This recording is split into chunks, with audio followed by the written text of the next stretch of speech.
வந்து பார்த்தா தேர்தல் ஆணையம் பார்த்தோன்னா கடந்த 2011 35 லட்சம் பேர் தமிழ்நாட்டில் இருக்கிறதா சொல்றாங்க. இப்போ 70 லட்சம் பேருக்கு மேல இப்ப தாண்டி போயிருக்காங்க. இது வந்து வாக்காளர் ஆனா என்ன பாதிப்பு ஏற்படும் தமிழகத்துக்கு?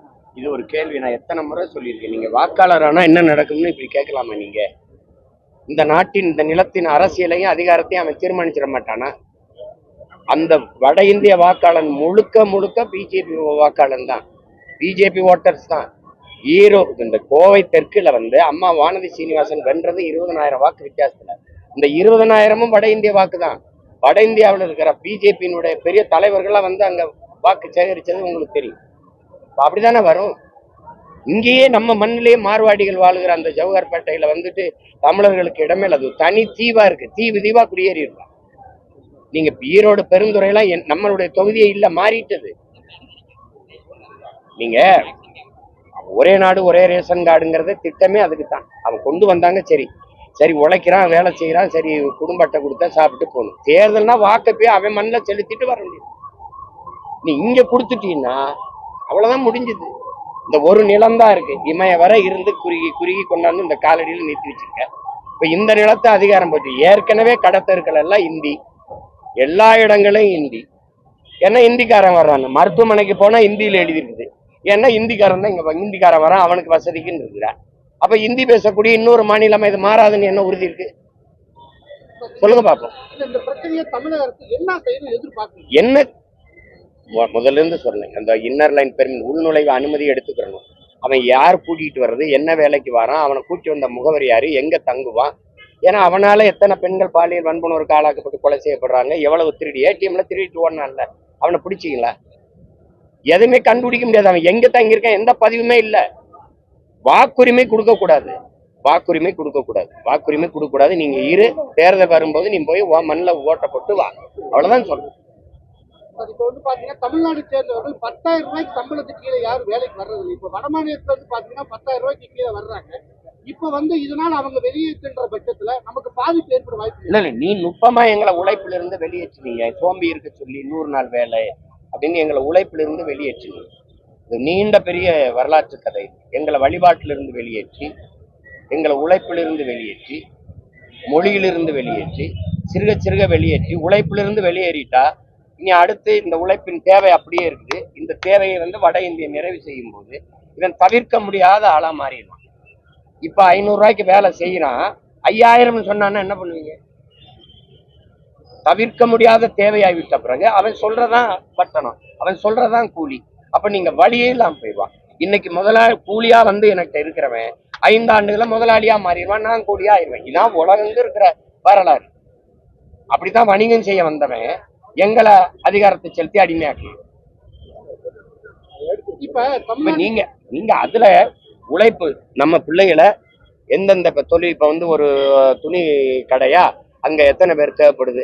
அரசு நம்ம பிள்ளைகளினுடைய திறன் மேம்பாட்டு பயிற்சி கொடுத்து அவர்களுக்கு இந்த மது பழக்கங்களை ஒழிக்கணும். முதல்ல அவன் என்ன எல்லாரும் சொல்றாங்க, தினம் காசு கொடுத்துறான் 1000 3 நாளைக்கு வர்றான், அந்த 3000 வச்சுக்கிட்டு 4 நாளைக்கு குடிச்சிட்டு படுத்துக்கிறான். அப்ப வேலைக்கு வர மாட்டேங்கிறான். இவன் அப்படி கிடையாதுங்கிறாங்க. அப்ப அந்த இடத்துல திறன் மேம்பாட்டு பயிற்சி கொடுத்து அவனை வச்சுக்கிட்டு, இப்ப நான் என்னோட அரசுன்னா நான் என்ன செய்வேன், நீங்க ஒரு 200 பேர் கேளுங்க, ஆண்ல இத்தனை பேர், 200 பேர் இத்தனை பேர், எங்க படிச்சவன் படிக்காதவர்கள் கேட்டீங்கன்னா என்கிட்ட பதிவு இருக்கும், உங்களுக்கு அனுப்பிடுவேன். மாச சம்பளத்தை என்கிட்ட கொடுத்துட்டீங்கன்னா நான் கொடுத்துருவேன். இல்ல நீங்களே கொடுத்துட்டு எனக்கு கையெழுத்து வாங்கினா அப்படிதான் பண்ணணும். கேரளா அப்படிதானே பண்ணுது. நீங்க அந்த மாதிரி செய்யறது இல்லை. நீங்க அவனை வந்து வலுக்கட்டாயம் ஒரு நாளைக்கு தொடர் வண்டியில 2000 3000 4000 இறங்கிட்டே இருக்கான்.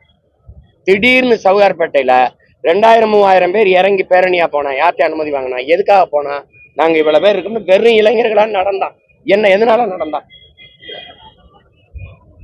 அடிக்கிறான்ல, திருப்பூர்ல அடிக்கிறான்ல. திருப்பூர் ஈரோட்டில் இருக்கிற தொழிற்சாலை, தமிழனுடைய தொழிற்சாலையில தமிழர்களுக்கு வேலை கொடுக்காதேன்னு போராடுறான் அவன்.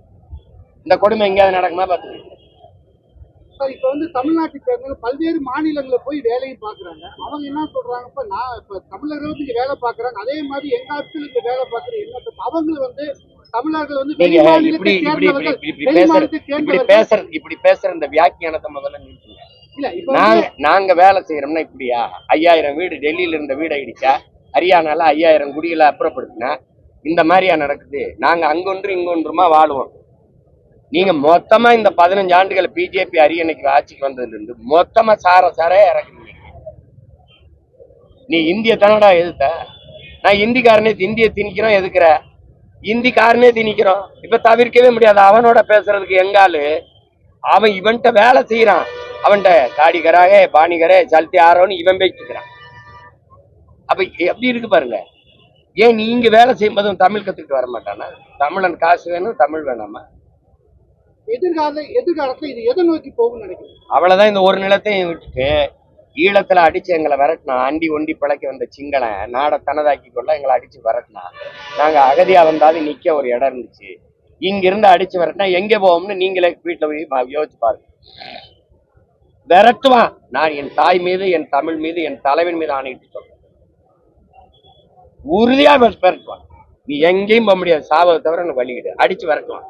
நிலமற்ற அடிமையாகி, அனாதையாகி, அகதியாகி, நாடோடியா திரிவான். இப்ப என்னை முதலமைச்சராக்கிட்டு எந்த வழியை வந்தானோ அந்த வழியே போவான். எனக்கு இங்க வேலைக்கு ஆளு நான் கொடுத்துருவேன். என் பிள்ளைகளுக்கு நான் கொடுத்துருவேன். டயா பூஸ்டர் சுகருடைய ரிமோட் கண்ட்ரோல் இனி உங்க கையில. அனைத்து மருந்து கடைகளிலும் கிடைக்கும்.